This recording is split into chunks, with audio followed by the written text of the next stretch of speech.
Good afternoon my dear friends, स्वागत है आपका मेरे चैनल जीवा ऑनलाइन कोचिंग क्लासेस में। कैसे हैं आप सभी? आई होप सभी अच्छे हैं। हम हिंदी की क्लासेस स्टार्ट कर रखी है हमने। कल हमने भाषा का टॉपिक किया था, यानी इससे पिछली जो वीडियो थी, अगर आपने वो नहीं देखी है तो पहले वो वीडियो देखिए, इसके बाद जो है आप वर्णमाला स्टार्ट कीजिए। तो आपने नोट्स बनाने मुझे लगता है स्टार्ट कर दिए होंगे सभी ने। तो देखिए इम्पोर्टेंट टॉपिक है, भाषा से ही स्टार्ट करना है। आगे फिर भाषा के बाद जैसे वर्ण चलेगा, फिर वाक्य, उपवाक्य, पदबंध, इस तरह से जो है हमारा रहेगा। तो पीछे की वीडियो जरूर देखना आप एक बार। तो सबसे पहले भाषा की सार्थक इकाई क्या होती है? सार्थक इकाई मतलब एक क्रमबद्ध में लगे होना। तो भाषा की सार्थक इकाई क्या होती है? वाक्य। वाक्य से छोटे क्या होता है? उपवाक्य। उपवाक्य से छोटी इकाई क्या कहलाती है? पदबंध कहलाती है। अब देखिए इनमें कंफ्यूज होने वाली बात नहीं है, हम धीरे धीरे सभी को करेंगे। पदबंध से छोटी पद या शब्द होते हैं। जैसे सबसे पहले तो एक वाक्य बनता है, ठीक है। एक वाक्य में दो उपवाक्य हो सकते हैं, और उपवाक्य में क्या होता है? पदबंध होता है। और पदबंध किससे बनते हैं? पद यानी शब्द, शब्दों से क्या बनते हैं? पदबंध बनते हैं। इसके बाद पद या शब्द से छोटी इकाई क्या होती है? अक्षर। और अक्षर से छोटी इकाई क्या होती है? ध्वनि या वर्ण होती है। जैसे राम शब्द है, राम में कितने अक्षर हैं? दो। कौन कौन से? रा और मैं, दो अक्षर हो गए। इसमें वर्ण कितने हैं? वर्ण इसमें चार है। जैसे रे, रे में क्या है? हलंत वाला लग गया, तो ये आ हो गया। इसमें क्या है? रे में क्या होता है? ए। और आ का डंडा मैं में भी क्या है? ए, यानी हलंत लगा दे, इसका मतलब आधा हो जाता है। इसके बाद हम स्टार्ट करते हैं वर्ण से। वर्ण क्या होते हैं? सबसे छोटी इकाई होते हैं ना, भाषा की सबसे छोटी इकाई, इसके और अधिक टुकड़े नहीं किए जा सकते, वो वर्ण कहलाता है। तो वर्ण के बाद हम शब्द, अक्षर के बारे में पढ़ेंगे, अक्षर के बाद शब्द के बारे में पढ़ेंगे। तो ऐसे ऊपर की तरफ हम चलेंगे, वाक्य तक हम पहुंचेंगे। तो इसके बाद देखिए वर्ण क्या होते हैं? भाषा की छोटी से छोटी इकाई या ध्वनि। वर्ण को ये क्या बोला जाता है? ध्वनि बोला जाता है। ये चीज याद रखना। जिसके और टुकड़े नहीं किए जा सके वो वर्ण कहलाती है। वर्णमाला क्या होती है? वर्णों के व्यवस्थित समूह को क्या कहा जाता है? वर्णमाला।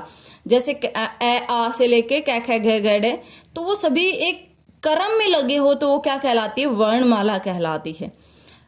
तो देखिए हिंदी वर्णमाला में कितने स्वर है, कितने व्यंजन है, तो अलग अलग उस पर डिपेंड करेगा। उच्चारण के आधार पर कितने वर्ण हैं? 45। यानी बोलने के आधार पर हम कितने वर्ण बोलते हैं? हम 45 वर्ण बोलते हैं, जिसमें 10 स्वर होते हैं और 35 व्यंजन होते हैं। कितने होते हैं? उच्चारण के आधार पर 45 वर्ण होते हैं, 10 स्वर होते हैं और 35 व्यंजन होते हैं। ये हो गए उच्चारण के आधार पर। अब आता है कि लिखने के आधार पर। तो देखिए लिखने के आधार पर कितने होते हैं? 52। कितने होते हैं? लेखन के आधार पर, यानी लिखे कितने जाते हैं? 52 लिखे जाते हैं, जिसमें 13 स्वर होते हैं, 35 व्यंजन होते हैं और 4 संयुक्त व्यंजन होते हैं। कितने? 13 व्यंजन। आगे बताएंगे कि वहां पर 10 था, यहाँ पर, यानी ये लिखने के आधार पर है, वो उच्चारण के आधार पर थे। और 4 संयुक्त व्यंजन होते हैं। तो सबसे पहले देखिए स्वर, हमने यहाँ पर 13 लिखे, पीछे 10 भी बताए थे, तो वो डिफरेंस देखिए। ए आ ई, बड़ी ई, छोटा ऊ, बड़ा ऊ, री ऋषि, ए आई ओ औ, ठीक है, अंग आ। ये कितने हैं? जो ब्रैकेट में 3 लिखे ना, री ऋषि, अंग और आहा, ये 3 तो क्या है? ये एक्स्ट्रा है, यानी ये लिखे जाते हैं। बोले ये क्या है? लेखन के आधार पर किया जाता है। तो कुल जो ये बिना ब्रैकेट के 10 तो क्या हो गए? उच्चारण के आधार पर, +3 क्या कर रखे हैं? जो ब्रैकेट में लिखे हुए हैं। तो इस तरह से जो हमारे स्वर है वो कितने हो जाते हैं? 13। नेक्स्ट व्यंजन। व्यंजन कितने होते हैं? व्यंजन के 3 भेद होते हैं। देखिए स्पर्श व्यंजन, अंतस्थ व्यंजन और ऊष्म व्यंजन। व्यंजन के कितने भेद होते हैं? 3 भेद होते हैं, स्पर्श व्यंजन, अंतस्थ व्यंजन, ऊष्म व्यंजन। तो सबसे पहले कचट तप याद रख लेना। कै से कै वर्ग, च से च वर्ग, ट से ट वर्ग, त से त वर्ग और पै से पै वर्ग। क वर्ग में क्या आता है? कै से स्टार्ट हो रहा है तो कै ख ग घ ड़, ठीक है। च छ ज झ ण, ट ठ ड ढ न, त थ द ध न, पै फ ब भ म। यानी ये एक वर्ग में कितने हो गए? 5 वर्ण। ऐसे कचट तब में टोटल कितने वर्ण हो गए? 25 वर्ण हो गए। तो देखिए पहला भेद होता है व्यंजन का स्पर्श व्यंजन। तो स्पर्श व्यंजन की संख्या कितनी हो गई? 25। अंतस्थ व्यंजन की संख्या कितनी होती है? 4। यह रहा 11। क्वेश्चन कैसे आता है एग्जाम में? आपको 4 ऑप्शन दे दी, मान लीजिए यह रहा ल और स दे दिया, तो इसमें से पूछ लिया कि इसमें से ऊष्म व्यंजन कौन सा है या अंतस्थ व्यंजन कौन सा नहीं है। तो इस तरह से ऑप्शन में आपको मिल सकते हैं। ऊष्म व्यंजन कितने? 4, स, तीनों स और है, स है। तो ये ऊष्म व्यंजन यानी जिनको बोलने में आवाज घर्षण के साथ बाहर निकले वो ऊष्म व्यंजन होते हैं। जिन वर्णों के उच्चारण में हमारी जो आवाज है वो घर्षण के साथ बाहर निकले वो ऊष्म व्यंजन कहलाते हैं। संयुक्त व्यंजन ये अन्य में आता है, ये व्यंजन ही है लेकिन ये अन्य भेद में आता है व्यंजन के। 3 हमने पढ़ लिए। स्पर्श व्यंजन 25 होते हैं, अंतस्थ व्यंजन 4 होते हैं, ऊष्म व्यंजन जो है 4 होते हैं। ऐसे संयुक्त व्यंजन भी 4 होते हैं। 6 छत्रिय वाला 6, त्रिशूल वाला 3, ज्ञानी वाला और 6 क्षत्रिय वाला। तो 6 श्रमिक वाला 6 क्षत्रिय वाला जो है ये किससे मिलकर, ये इंपॉर्टेंट है। आपको कोई भी इनमें से एक वर्ण दे दिया जाएगा और उसमें से आपको 4 ऑप्शन देंगे कि संयुक्त व्यंजन को अलग कीजिए या संयुक्त व्यंजन इनको वर्णों को अलग कीजिए। तो वर्ण क्या हो गया? ये देखिए संयुक्त का मतलब 2 वर्णों के मेल से, 2 व्यंजनों के मेल से बना है। 2 व्यंजन कौन कौन से? कै और कै के देखिए नीचे हलंत लगा हुआ है, स, कै प्लस स, 6 क्षत्रिय बनता है। इसे क्षत्रिय वाला जो 6 है वो कै प्लस स से बना हुआ है। त्रिशूल वाला 3, देखिए ये डंडा आ रहा है नीचे की तरफ, तय की इस तरह बन रहा है, आपको दिख रहा होगा। तो ये तय है। इसमें ऊपर जो हम लगाते हैं, जैसे हम उत्तर लिखते हैं, रै की साउंड आ रही है ऊपर, तो हलंत वाला तय प्लस रै।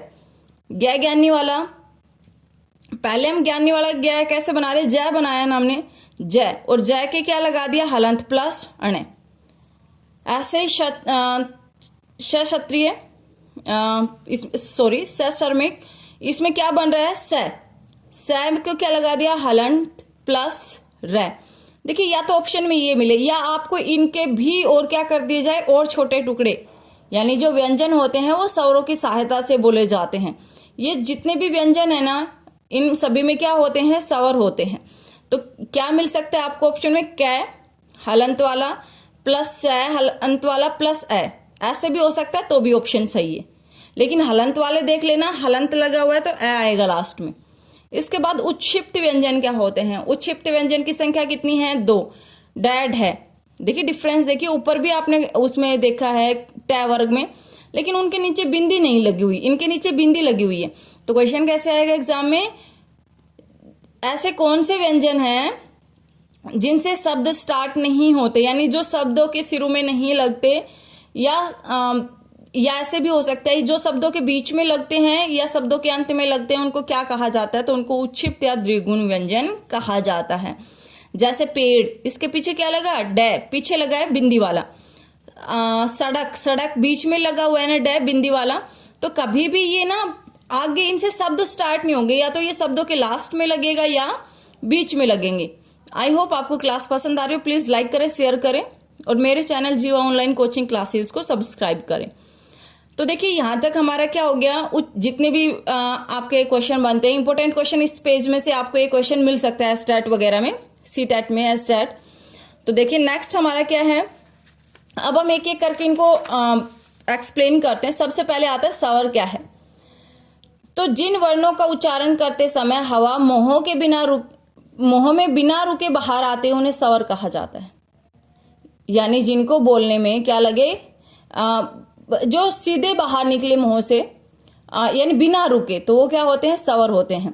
स्वरों का वर्गीकरण तो आज हम एक तरह से किया है, नेक्स्ट क्लास में करेंगे इससे आगे। मात्रा या उच्चारण काल के आधार पर कितनी तरह से वर्गीकरण किया जाता है? 3 तरह से। पहला हर्ष स्वर, दीर्घ स्वर और प्लुत स्वर। हर्ष स्वर क्या होता है? उच्चारण जिसके उच्चारण में या जिन स्वरों के उच्चारण में कम समय या एक मात्रा का समय लगे। एक मात्रा जैसे ए, छोटी यू और छोटा ऊ, इनको बोलने में एक मात्रा का समय लगता है या कम समय लगता है। दीर्घ स्वर जिन जिन वर्णों के उच्चारण में दो मात्रा का या हर स्वर से दुगना समय लगे वो दीर्घ स्वर कहलाते हैं। अब जो बच गए वो किस में आएगा? दीर्घ स्वर में। आ, बड़ी ई, ऊ, ए, ऐ, ओ, औ, ये किस में आते हैं? दीर्घ स्वर में।